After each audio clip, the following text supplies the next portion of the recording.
Big boss season 12ರ ಸ್ಪರ್ಧಿಗಳಾದ ಕಾವ್ಯಶೈವ ಮತ್ತು ಗಿಲ್ಲಿ ನಟರ ನಡುವಿನ ಸಂಬಂಧದ ಬಗ್ಗೆ ಸಾಕಷ್ಟು ಚರ್ಚೆಗಳಿದ್ದವು.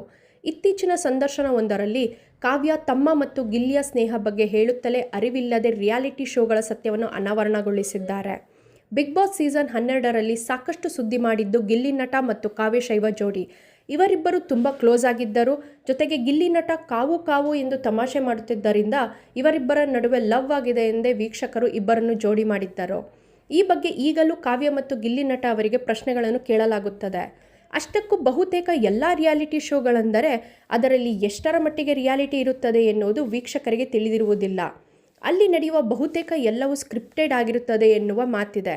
ಮಕ್ಕಳು ಕೆಲವೊಮ್ಮೆ ಏನೇನೋ ಮಾತನಾಡಿದಾಗ ಆ ಸಂದರ್ಭದಲ್ಲಿ ಅವರು ಮಾತನಾಡಿದರು ಎಂದು ವೀಕ್ಷಕರು ಭಲೇ ಭಲೆ ಎನ್ನುವುದುಂಟು. ಆದರೆ ಆ ಮಕ್ಕಳಿಗೂ ಕೂಡ ಏನು ಮಾತನಾಡಬೇಕು ಎಂದು ಮೊದಲೇ ಹೇಳಲಾಗಿರುತ್ತದೆ. ಅಲ್ಲಿ ಬರುವ ಡೈಲಾಗ್ಗಳು ಕೆಲವೊಮ್ಮೆ ಇದೇ ಮೊದಲ ಬಾರಿಗೆ ನುಡಿದಂತೆ ತೀರ್ಪುಗಾರರು ಕೊಡುವ ಎಕ್ಸ್ಪ್ರೆಷನ್ಗಳು, ಅಳುವುದು, ನಗುವುದು ಎಲ್ಲವೂ ಬಹುತೇಕ ಮೊದಲೇ ನಿಗದಿಯಾಗಿರುತ್ತದೆ ಎನ್ನುವುದಾಗಿ ಇದಾಗಲೇ ಹಲವರು ಹೇಳಿದ್ದುಂಟು. ಆದರೂ ಅವೆಲ್ಲವೂ ಆ ಕ್ಷಣದಲ್ಲಿ ನಡೆದಿದೆ ಎಂಬಂತೆ ನಮಗೆ ಕಾಣಿಸುತ್ತದೆ ಅಷ್ಟೇ. ಏನೇ ಆಗಲಿ, ಜನರು ಅದನ್ನು ಖುಷಿಪಟ್ಟು ನಿಜ ಎಂದು ತಿಳಿದುಕೊಂಡರೆ ಸಾಕು.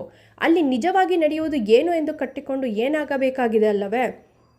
ಅದೇ ರೀತಿ ಬಿಗ್ ಬಾಸ್ ಮನೆಯಲ್ಲಿ ಕೂಡ ನಡೆಯುವುದು ಸ್ಕ್ರಿಪ್ಟೆಡ್.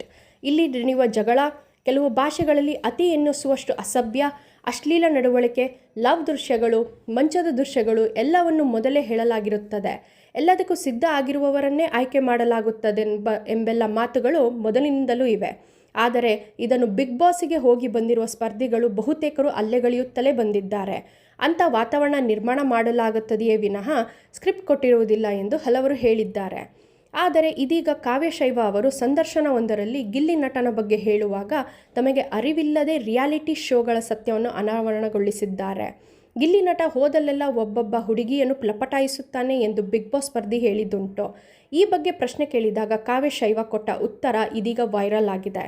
ಅದೇನೆಂದರೆ, ಬಿಗ್ ಬಾಸ್ ಮನೆಯಲ್ಲಿ ನಡೆಯುವುದು ಬೇರೆ ಶೋಗಳಂತೆ ಸ್ಕ್ರಿಪ್ಟೆಡ್ ಅಲ್ಲ. ಬೇರೆ ಶೋಗಳು ಹೇಗೆ ಮಾಡಬೇಕು ಎಂದು ಹೇಳಿರುತ್ತಾರೆ, ಅಲ್ಲಿ ಈ ರೀತಿ ನಡೆದುಕೊಳ್ಳಬೇಕಾಗುತ್ತದೆ. ಆದರೆ ಬಿಗ್ ಬಾಸಿನಲ್ಲಿ ತನ್ನ ಮತ್ತು ಗಿಲ್ಲಿಯ ನಡುವಿನ ಫ್ರೆಂಡ್ಶಿಪ್ ಆರ್ಗ್ಯಾನಿಕ್ ಆಗಿ ನಡೆದಿರುವಂಥದ್ದು. ಬೇರೆ ಶೋಗಳಂತೆ ಇಲ್ಲಿ ಸ್ಕ್ರಿಪ್ಟೆಡ್ ಇರಲಿಲ್ಲ ಎಂದಿದ್ದಾರೆ. ಈ ಮೂಲಕ ರಿಯಾಲಿಟಿ ಶೋಗಳಲ್ಲಿ ಸ್ಕ್ರಿಪ್ಟೆಡ್ ಯಾವ ರೀತಿ ವರ್ಕ್ ಆಗುತ್ತದೆ ಎಂದು ಪರೋಕ್ಷವಾಗಿ ನುಡಿದಿದ್ದಾರೆ.